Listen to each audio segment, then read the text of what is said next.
ওরা প্রতিদিন এটা ভাঙার চেষ্টা করে, কিন্তু ভাঙতে ভাঙতে আরেকটু ভাঙলেই ভেঙে যাবে। ওরা বলে আগামীকাল ভেঙে ফেলবে, ইনশাল্লাহ বলতে ভুলে যায়।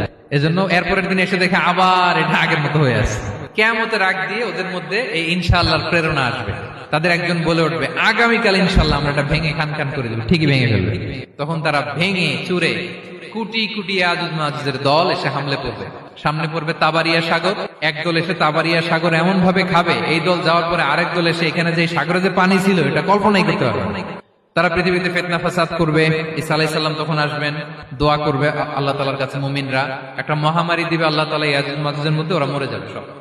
এরপর বিশাল এক পাখি এসে তাদেরকে আল্লাহর মর্জি মাফিক এমন এক জায়গায় ফেলে আসবে, কেউ জানবে না। তো তারা যে পচে গলে মাটির সাথে মিশেছিল, এই গলিত লাশ থেকে মাটি খুব উর্বর হয়ে যাবে।